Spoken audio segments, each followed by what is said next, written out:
is already in the studio.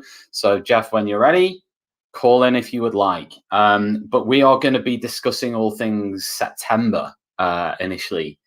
We're going to be talking about what's going to happen, what is going to happen in September with regards to schools in the UK. We know that bubbles are coming to an end. Now, with that in mind, what is going to replace bubbles? Social distancing, mask wearing, and all the other stuff that we've had in place since last September is going to go. I'm now joined by Jeff Barnes. Jeff, can you hear me? Okay. Oh, lovely. Well, good morning to you. Are you recovered from last night, Jeff? Are you feeling uh, okay?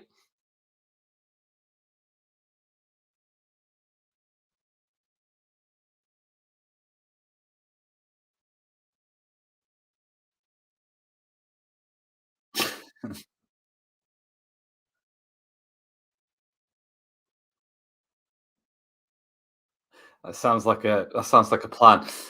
Well, with that in mind, there were 60,000 fans in Wembley last night, and schools for the next couple of weeks are still sending bubbles home. Or at the very least, sending close contacts home. Do you think that the decision to stop the sending home of close contact or people within bubbles should have happened now? As in, there shouldn't have been a lead in time in schools of the 19th of July.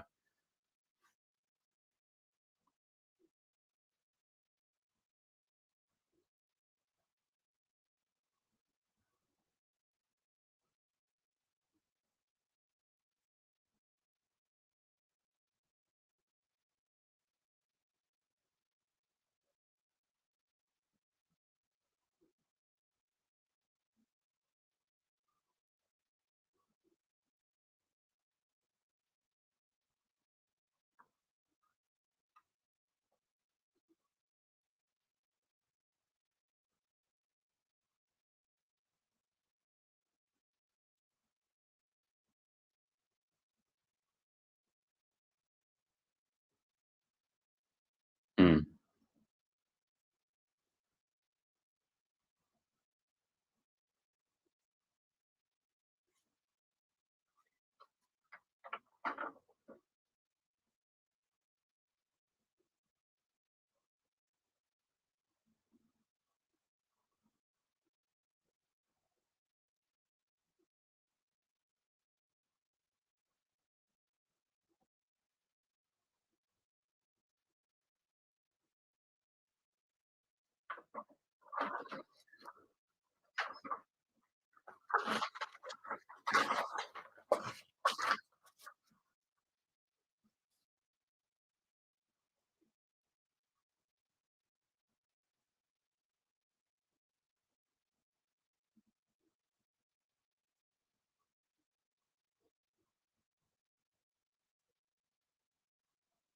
I mean, do you think what do you think should replace the bubble system? I mean, talking about September now, do you think that masks should be compulsory in schools still from September?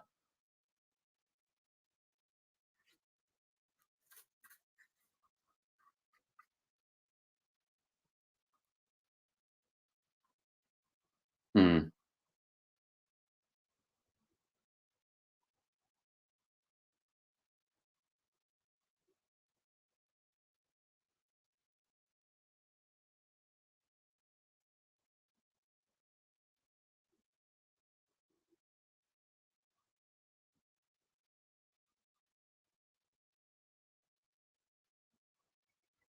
mm.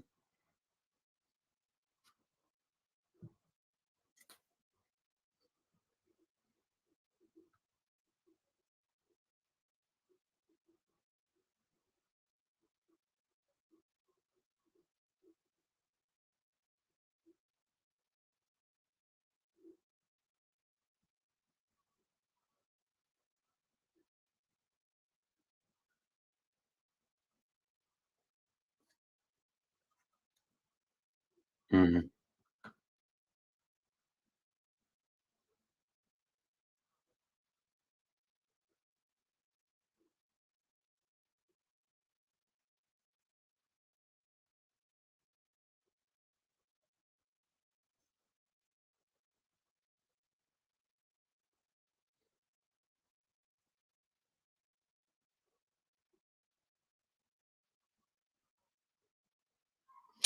Yeah, absolutely. Thanks everybody for joining us live. By the way, if you have a question for Jeff, just in case you're joining us right now, Jeff is the General Secretary of the ASCL, the Association for College and School Leaders. So if you have a question, pop it in the chat, and I will ask it live. But certainly, one thing that I did want to talk to you about, Jeff, is long COVID. Now, I was speaking to a teacher a few days ago who is in his 50s, only just, and was a real spring chicken, was in fantastic health, everything was great, until they contracted COVID last year at the start of the first kind of lockdown period. And they've never really recovered from that. And I was wondering, I mean, that's led to absences and struggles for this person. And I was wondering, what do you think the government should be doing to compensate teachers who have been exposed to COVID, for example, when there is an argument that schools should have been closed? And what do you think should be the kind of attitude towards teachers who have long COVID? Are there any provisions in place, and is that something that you're going to be pushing for? Well, it's a very good question, and actually we've got a meeting around this, the first meeting with the Department for Education since the announcement of what is the lie of the land, and I think that the territory is shifting. I mean, you talk about long COVID. The thing about long COVID is we don't know much about it. It isn't referred to a great deal, but also by definition, because it's long term, we haven't had a long time in order to understand more of its effects. But, when we're talking about what September's like, one of the points we will be making to the department, which I know will seem absolutely obvious, but I think sometimes isn't recognised by them, frankly, is that their view is, if you open up society, it would be contradictory not to open up schools and colleges, because schools and colleges are a microcosm of society. And my response to that is, well, yes and no. Because actually what's distinctively different about schools and colleges is that the adults there are surrounded in large numbers by a population which has not been vaccinated, but does transmit. And therefore, the risk, if you're working in a school or college, is different from if you're working in an accountancy firm, for example. And that then leads you on to, so what are those risks? What do we know about them, both in terms of contracting it and getting long COVID? And I think that's why, for all the kind of bullish remarks that we get from backbenchers that teacher unions, people like me, are the problem and there were blockers, on behalf of our members, it is only right that we are saying there has to be a more cautious approach because of the context of schools and colleges, because we cannot afford for those people to be getting ill. And that's why I think what we hear from the NEU, for example, NASUWT, is a call for face coverings to be part of that, but also what is the role of mass testing in all of this, because it had been assumed that there was going to be a kind of ongoing testing regime. We're very critical of that because of the distraction from education, but you can see there is an argument to say, actually, if you have a regular test, it allows you not to send a whole bubble of young people home. You simply send home somebody who is showing the symptoms, having done a test. So all of this is still to be navigated, I think, Tom, and it's incredibly complex, but it also is a reminder of why teachers and leaders and other staff in school legitimately will have the kinds of concerns that maybe they wouldn't if they were working in other contexts. Yeah, I mean, you say it's on the agenda, and I think that's brilliant news. I think what you said about not knowing enough about long COVID is also true. However, we do know that teachers are suffering from it. We know that for a fact, that there are teachers who have had COVID, a long while back, who are, still suffering quite badly. So a lot of them may be in work, but they're struggling to function. They're suffering from fatigue. it's difficult, and this is like months after. So like we know that's happening, and I suppose this is like a wider societal issue, isn't it? But we also know that with teaching, it is a very front-facing job. If you're suffering from long COVID, it's going to be different if you're, like you just said, an accountant at home suffering from long COVID who can sit down and kind of, a teacher can't sit down for the day. A teacher has to move around, especially with the way things are now. Is that something you understand? I mean, is that something there should be provision for, like long COVID absence or long COVID provisions in schools? Yeah, it should. What I don't know, and it might be because my membership is different from the other unions. So, I'm working with leaders of schools and colleges. Is what the scale of that is. What I don't know is how many staff, and it's not just teachers; it's any staff who are working in school. What is the scale of that, and how far can you then demonstrate that was due to a kind of recklessness in government policy, for example?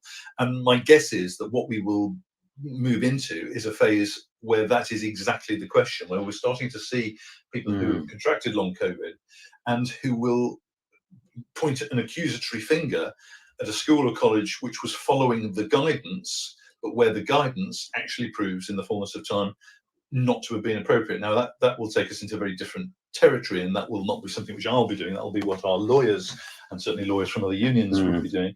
But I can see that will be part of the narrative further down the line. I just don't know what the scale of it is. Yeah, absolutely. And we've discussed, I mean, moving on, you mentioned the Department for Education and the government. Obviously, it's been an unprecedented, difficult last 14, 15 months for everybody. But I wondered, if you were to give a report card for the Department for Education and the government on the last 14, 15 months, would you be giving them excellence, or would you be giving them some inadequates along the way? I think they've been poor, frankly. And I say that working very closely with a lot of officials there, a lot of civil servants, who I rate very highly and who I think work incredibly hard. But the cogs grind very, very slowly, and they often haven't worked in a school or a college directly. And therefore, when they talk about bubbles or dismantling bubbles, it's a kind of arcane philosophical principle to them. Whereas for those of us who've worked in schools or timetabled, what we know is what you have to do is logistically very significant, particularly in secondary, where you then kind of contact tracing kids who move from history to geography and sat on a bus in the morning and all that kind of stuff. And so I think part of my job and my colleague's job has been to try and give a sense of grounded reality of what you are proposing, what does that actually mean in school or college? So, for example, not related to COVID, it was announced on Monday that there's going to be a very fundamental review of initial teacher training.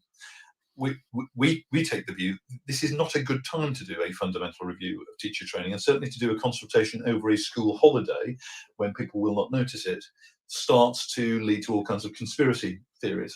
I think part of my job is to do exactly that kind of thing, to say we can help you if we want to improve teacher training, but this is not the way all the time or the manner of doing it. So, on a range of issues, I think the department has struggled to be able to get things absolutely right. Now, some of that is not of their making, of course. They've had to react to changing circumstances.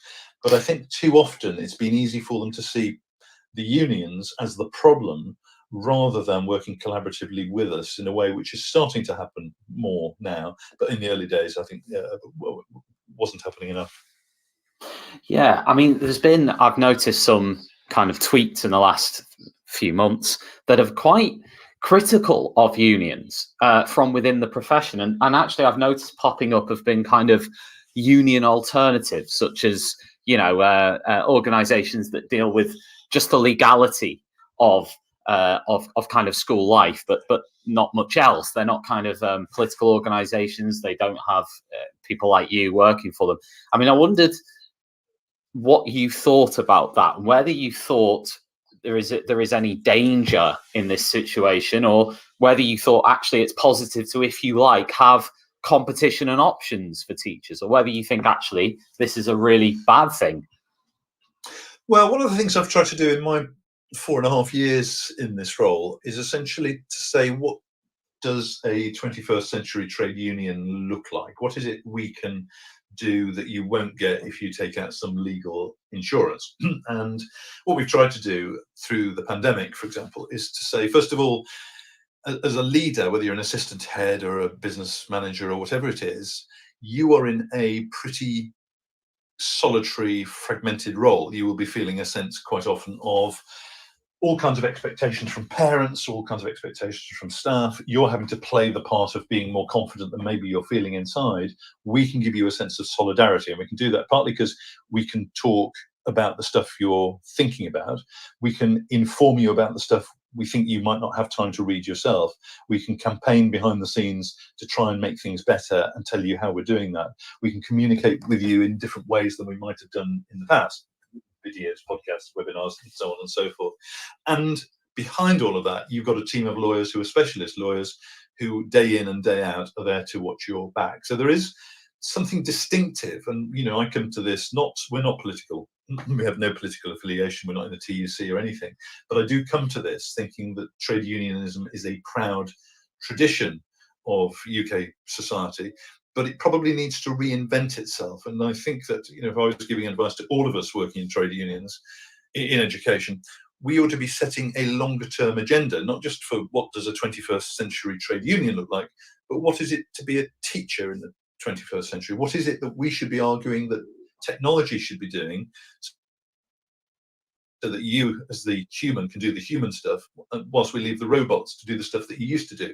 Can't we make flexible working more of the expectation of being a teacher? And sometimes it's felt like we haven't articulated that stuff, and I'd like us to be in the vanguard for the profession of saying we're proud of representing teachers, and in my case leaders, but we also have a vision for what this is going to look like in its next incarnation, rather than leaving that to think tanks and other people who may have been in the classroom briefly but largely spend their time not in it.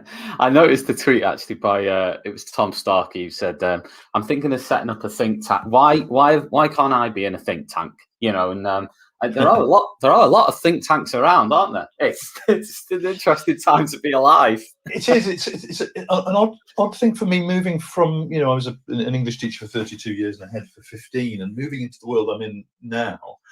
You suddenly see just how many think tanks there are, and you see actually that what they do is they create a kind of forum for all kinds of debates. Some of them really helpful, some of them not. And it was David Laws, actually, who I rate very highly, former education minister and worked in the Treasury, who said policy is not defined in government, it's defined in opposition. So what those think tanks are essentially doing, I think, is to help an opposition party to say, okay, what would we do differently? Which bits of the system currently work and which bits don't? And we're interested in that. And we think what we've got over a think tank is that the ideas we bring to the table are coming from people who are day in and day out walking the corridors, waiting for Ofsted calls, doing all of those things. And we think that gives us a kind of grounded authenticity.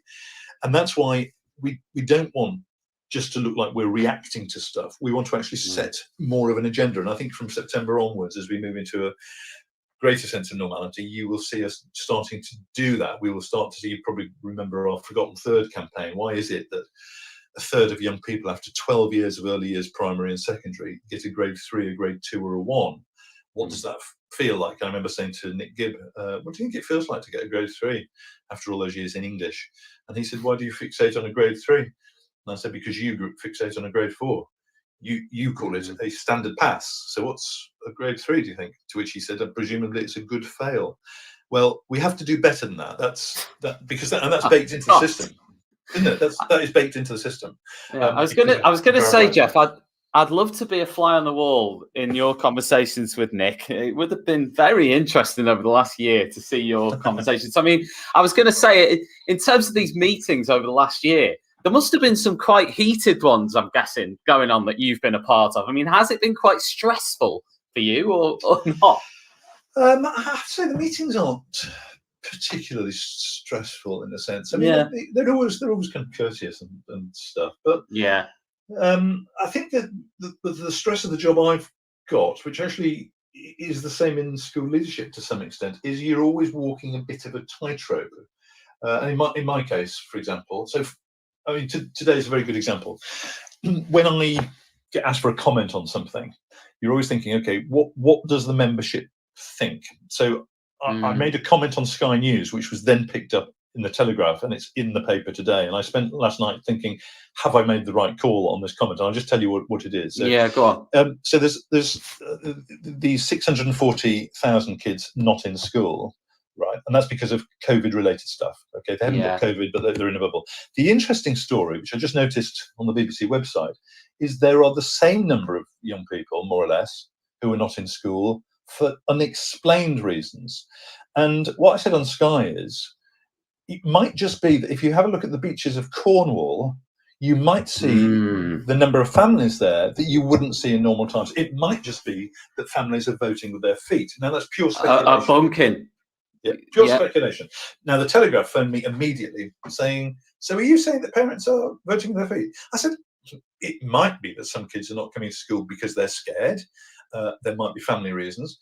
But I also know that there are more families in Cornwall, undoubtedly, and the infection rates are rising in Cornwall. That became a story. And the risk for me was I kind of being critical of parents and saying all parents are feckless and stuff? And I wasn't saying that at all.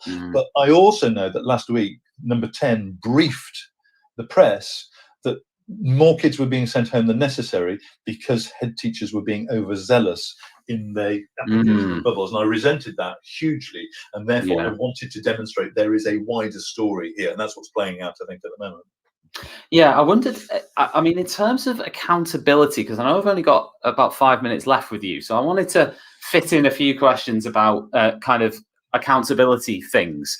Because things seem to be, I mean, I'm guessing in a lot of schools, September, accountability measures, whether that be Ofsted inspections and so on. And I might ask you about Ofsted as well, in terms of what you think their role has been during the pandemic and whether you think they, have done anything to help during this period. But equally to that, do you think that within school accountability systems should be postponed or put off? Do you think there should be a period of I don't know, reassessing and restarting and resettling? Or do you think, it's all guns to it? Well, I think getting back to my point about longer term, the fact that inspection was suspended and performance tables and Key Stage 2 tests disappeared, we haven't had riots in the street and the world hasn't fallen apart. Right. And that might be a sign that for the longer term, if we're genuinely going to try and help schools in the most vulnerable communities to do well, then we need teachers and leaders of the highest quality to go and work there. And at the moment, the accountability pressures make that pretty forbidding task for quite a lot of people. So I think there is going to need to be a rethink in terms of accountability, and in particular the Ofsted, the ASCL view of that is that at the moment, for my school to do better, your school has to do worse. And if what we had was a kind of collaborative sense of how you demonstrate the performance of a group of schools and colleges and PRUs working together, so that it's in my interest whether a young person's being excluded from my school to your PRU or someone has done a managed move to my school, that we show a locality sense of how we are achieving collectively for the community. I think there's something very powerful in that. I think Labour ought to seize onto an idea around that, because that is now not about accountability, which is an ugly word. It's about responsibility, how we are responsible for all of those young people. In terms of Ofsted specifically, I mean, we were critical of their idea that they should be doing kind of their autumn visits and letters to parents. We actually said, it's fine for you to have a professional conversation with the leadership of the team of the school or college about what they are doing, but then to send a letter home about that just felt to us, it's not based on such a small sample, unhelpful, inappropriate. As it happens, our members have said actually they were genuinely useful professional conversations, and frankly, parents weren't much interested in them anyway. I think Ofsted has done one very helpful thing, actually. I think they, amid all the sensitivities around sexual harassment claims that came from the Everyone's Invited website, where there needed to be a lot of heat taken out of the situation without in any way being complacent or defensive. I think that they have navigated that very well by demonstrating that even if you haven't had your school named and shamed on that Everyone's Invited website, your starting point should be that there will be a culture of sexual harassment, and here's the kind of stuff we should be doing around it. And I think it's a compellingly good report, which will lead, I think, culturally and in logistical terms, to us giving a greater focus to that and to improve the quality of sex and relationships education, in particular for what is it to be a male in the 21st century and what are your responsibilities towards females. I think all of that will get higher profile. And there's an example where they've been able to shine a spotlight on an issue and to be able to give some quite useful insights for the future. Sorry, Tom, I'm conscious how long my answers are all the time. No, it's fine. It's good. It's good. I was going to ask you, I mean, you mentioned earlier about the DFE and many of the people in the civil service who don't have any experience of working in schools. And obviously there's a lot of people also at the top of Ofsted, or certainly around Ofsted and around these think tanks that are similar.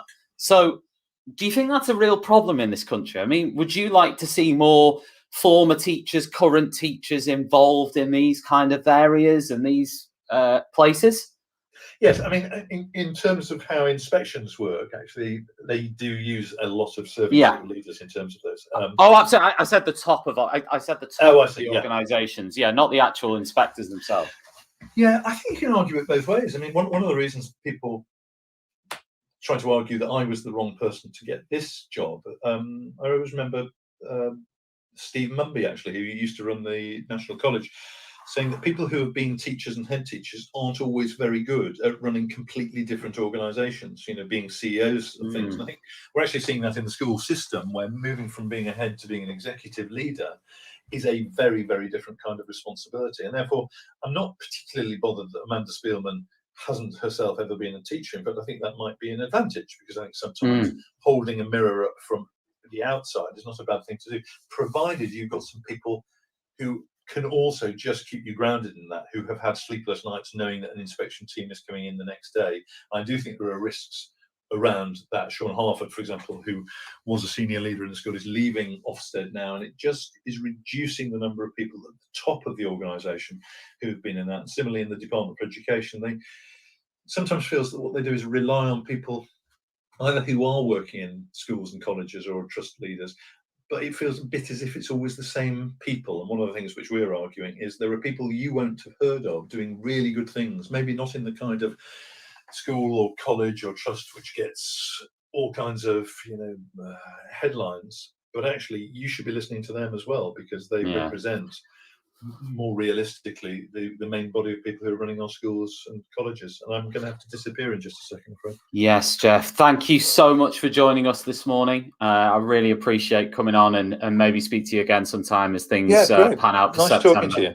Thanks very much. Yeah, all of you have a good holiday when you finally get there. Thanks a lot, Jeff. You take care. See you. Thank you. Bye. Okay, that was Jeff Barton, who is the General Secretary of the Association for School and College Leaders.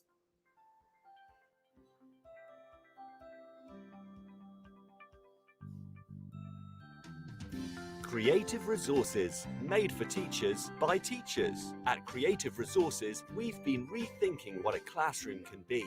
We've created a huge range of more than 2,500 original and exciting resources that span across more than 15 different subject areas. Whether you're looking for primary or secondary level resources, careers options, PSHE, arts or humanities, Creative Resources have the resources for you.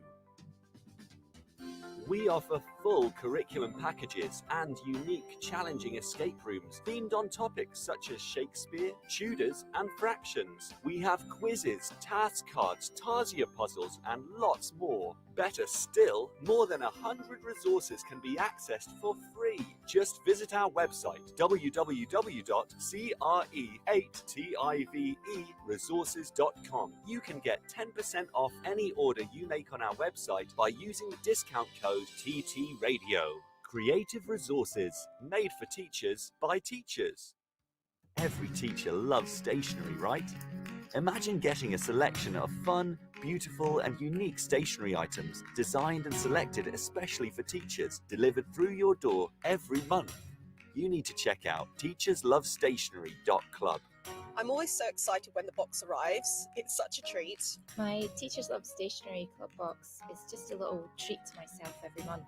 It's always full of delightful and surprising items, including some really good quality stationery brands like Faber-Castell and Stabilo. And because you never know what you're going to get, it makes it even more fun and special when you get it. It feels really great to be supporting a family business that's run by real teachers. I can't help feeling like they just know what I'm going to enjoy using stationery-wise better than I do myself. Visit teacherslovestationery.club and enter the code TTRadio when you buy your first stationery box to save £2 today. teacherslovestationery.club. Introducing the Leadership Masterclass series by Diana Osagi. Learn how to ditch your fears and develop your leadership confidence. How to deal with difficult colleagues. How to thrive when you lead in a challenging environment. And how to get colleagues to buy into your vision. Join Diana for her online leadership masterclasses starting on the 10th of July and running all the way through the summer. These sessions are the perfect way to prepare and refresh for the next academic year and beyond. Book your place at courageousleadership.co.uk/events now. The first 50 leaders to sign up get an additional free mini coaching session with Diana herself. Don't miss this. Courageous Leadership Masterclasses at courageousleadership.co.uk/events. Live from Liverpool, this is The Morning Break with Tom Rogers on Teachers Talk Radio. If you're just joining us this morning, good morning. I hope you are having a good day in school or outside of school or wherever you are listening today. That was Jeff Barton, who we've just heard from, the Association for School and College Leaders General Secretary. We'll be reflecting on that conversation next. And then we'll be talking about positive stories about senior leadership teams. Live from Liverpool, this is The Morning Break with Tom Rogers on Teachers Talk Radio. Tune in live on the Podbean app or desktop player. Just head over to www.podbean.com/LSW/TT Radio or search Teachers Talk Radio. Follow the hashtag TT Radio. Confession, I sometimes dance to that jingle. It's just so you can do proper power moves on that one. So thank you for that. And thank you to Graham, our resident voiceover artist, for his amazing work on all of our jingles. You are listening to Teachers Talk Radio. We are always live. Every show is live, and you can call in, you can text in, and Tim has texted in, and he says, interesting hearing Jeff talking about being careful what he says, but still gives as straight an answer as he can, not avoiding the question, which you hear and see all too often. I agree, Tim. It's always good to talk to Jeff Barton. What a guy. Really straight talking. You can see that he is representing not just his members, but lots of teachers around the UK in trying to get better provision for teachers and leaders in this country. So hats off to him. He mentioned some interesting things. One of them was what you mentioned, Tim, is when he's doing all these interviews, is letting slip something that he doesn't mean or something that can be misconstrued and then put into a newspaper or article somewhere, and then suddenly you're getting jumped on social media. And I think that would be the thing I'd find most stressful about his job is the constant media appearances and having to think so carefully about what you're saying and how you're saying it, and thinking about the worst thing that could happen, which is obviously you say something you don't mean and then it all goes to hell afterwards. So respect to him for that, because if it was me, I think when I woke up, I think I'd just be stressed thinking, oh God, I've got this interview, that interview, and so on. If you're listening live in the app, then you can get involved in the chat. Say hi, tell us where you're listening in from. I know we have lots of international listeners, people listening in from all over the world, from India, Iran, all over the place. So if that's you, say hi, say exactly where it is that you are listening in from. We'd love to hear from you.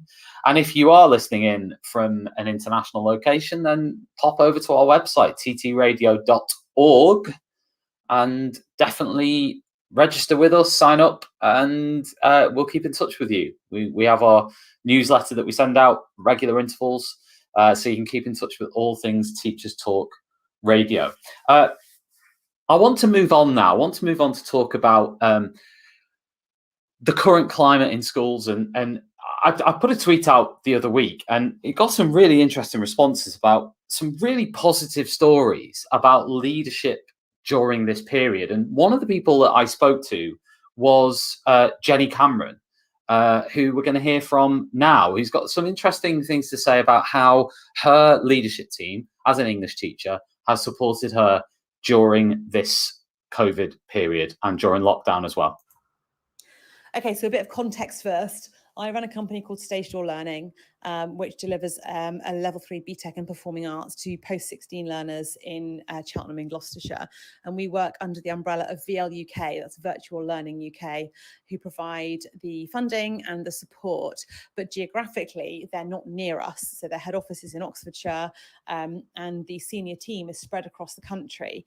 So they're very supportive, but they're not physically in the same area as me. In lockdown, I felt that I was able to have a lot more autonomy in the way that the course ran. I was able to organise online learning in a way that suited me and that suited the students.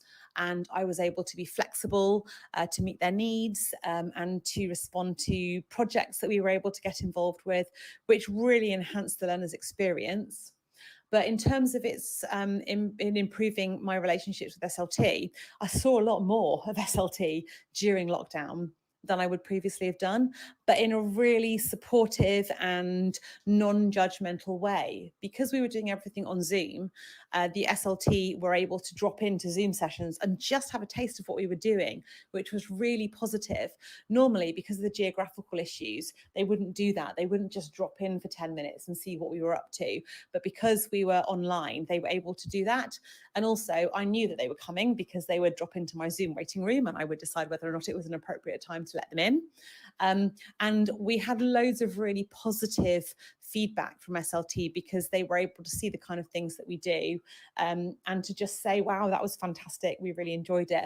And it meant that the students also got a lot more of a positive response from SLT. They didn't see the SLT as judgmental or checking up on them. They just saw it as a group of people that popped in occasionally and were really positive about what they did. So from my perspective as a teacher, I feel that it enhanced my relationship with the SLT in a really positive way. They were able to see the kind of things that I was doing, and they were really positive and gave us really, really positive feedback. And given all of the challenges and the difficulties with lockdown learning, that was great. It was lovely to have SLT who just said, well done, that was fabulous. We really enjoyed seeing that session. So yeah, it was a really positive experience. That was Jenny Cameron talking to me earlier on about her kind of experience just during lockdown, but I guess just in general, and the differential between different leaders and leadership teams in terms of the way they are operating is always interesting to me in education. You've got some leadership teams who have stopped all forms of scrutiny, accountability measures, the usual things like observations, learning walks, work scrutinies. You have others who are absolutely carrying on as they have done. And it was interesting, there was a poll actually put out by Teachers Talk Radio just yesterday or 2 days ago about whether workload has increased. And most teachers said, yeah, it has, in this half term. When you think about that, I just read that and I thought, what is going on? Why is workload increasing at this moment? Kids are knackered. Teachers are knackered. It's been an incredibly difficult year. We've just heard from Jeff Barton talking about all the different things that are going on at the moment at government level. And at school level, it's the same. But yet we have this insane scenario where so many teachers are saying that they're working harder than they've done all year at the moment with, a week or 2 weeks to go. And yet, all the talk often is about well-being and about looking after teachers and so on. But if teachers are working in that way now across the board, and certainly a lot are, then what does that tell you about the well-being culture across the sector? What does that tell you about teacher retention and how important that is, and looking after teachers in a wider sense? I'd love to know your thoughts on that. We're going to go to the news now, and when we're back, we'll discuss this a little bit further. So feel free to text in, call in, get involved in that conversation. This is Teachers Talk Radio, and this is Teachers Talk Radio News with Megan Goods. This is your latest Teachers Talk Radio News.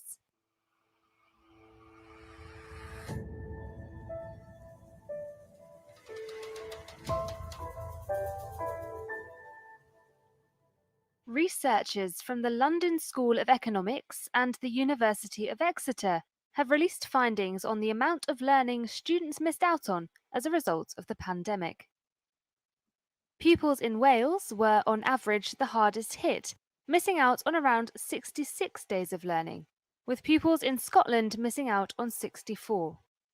Pupils in Northern Ireland and England missed out on 61 days over the year. There are normally 190 days in a school year. The data collected covered school term dates, attendance figures, and pupil learning rates, both at home and in the classroom.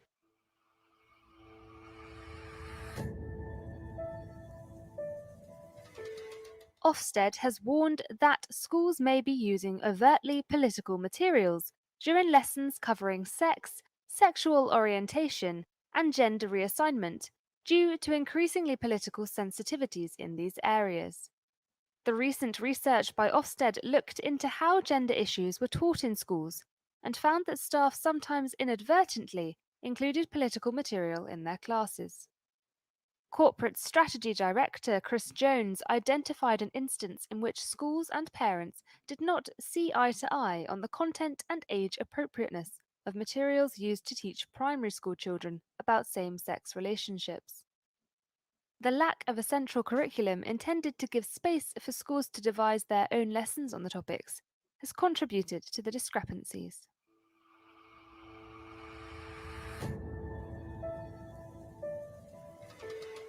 Boris Johnson has criticised the former Education Recovery Chief Sir Kevan Collins, implying his proposed recovery plan was not ambitious enough.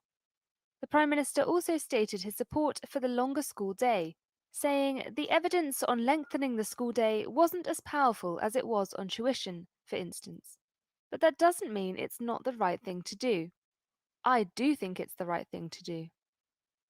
That was your latest Teachers Talk Radio News.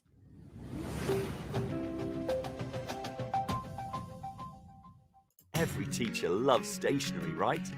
Imagine getting a selection of fun, beautiful, and unique stationery items designed and selected especially for teachers, delivered through your door every month.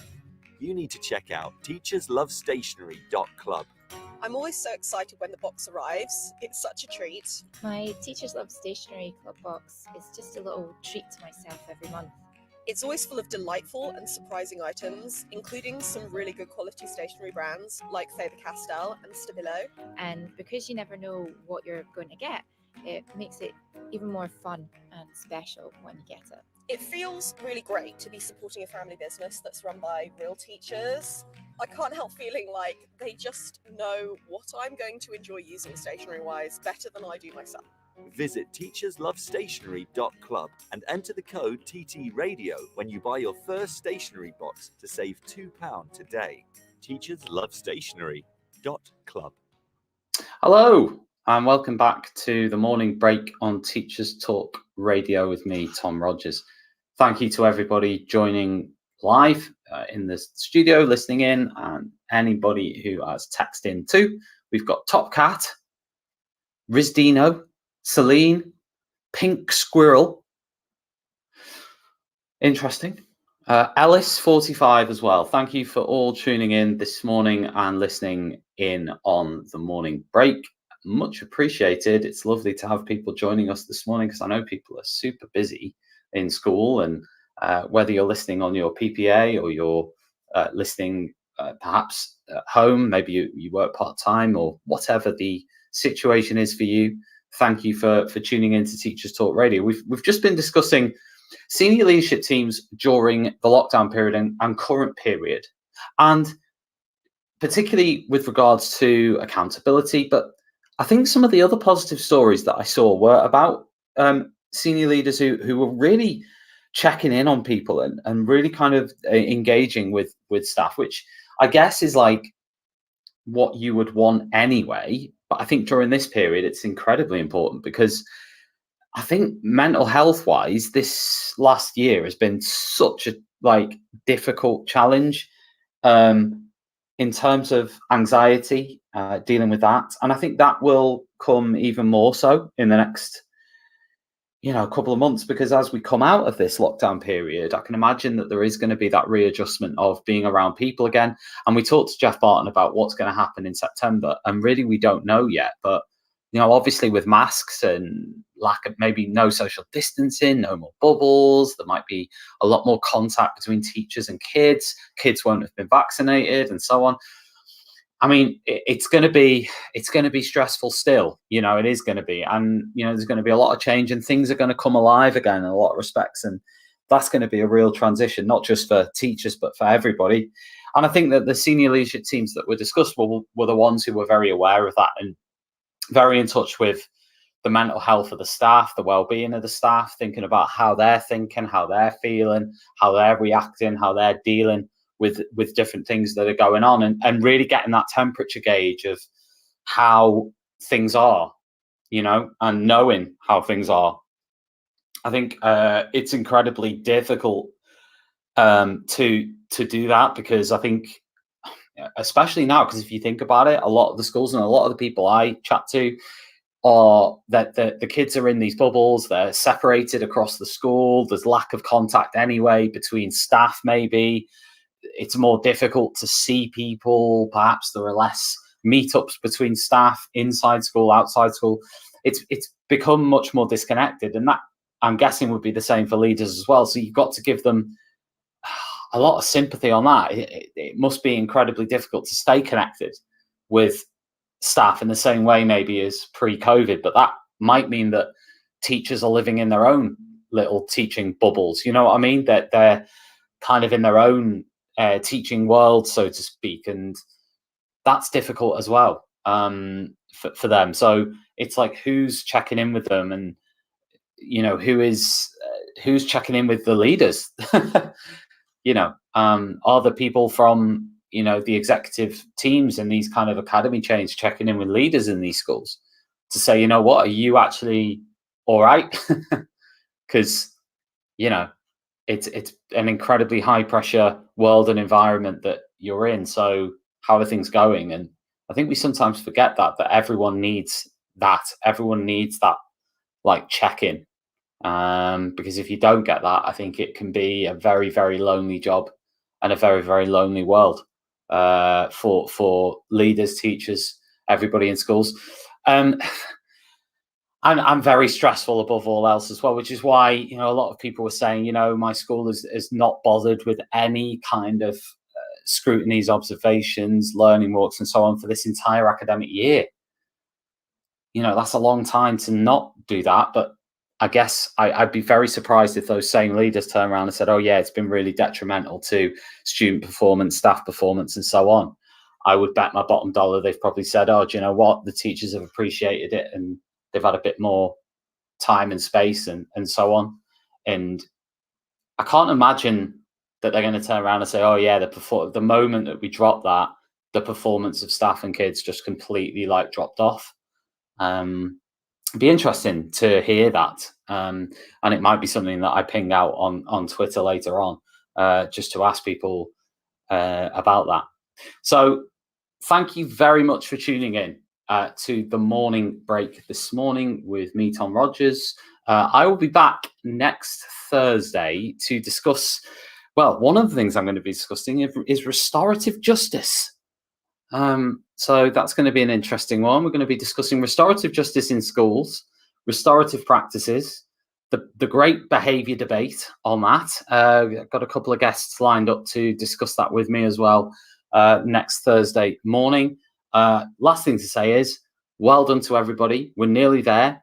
It's only a couple of weeks now for people working in schools to finish. Have a wonderful remainder of this week, and I will chat to you next week on TTR. You've been listening to Teachers Talk Radio. Tune in live and listen back at ttradio.org. We look forward to hearing from you next time on Teachers Talk Radio.